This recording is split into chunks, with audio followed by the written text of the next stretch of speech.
sumuko ang puso ko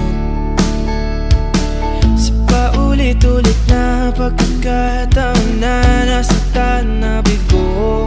Mukhang delikado na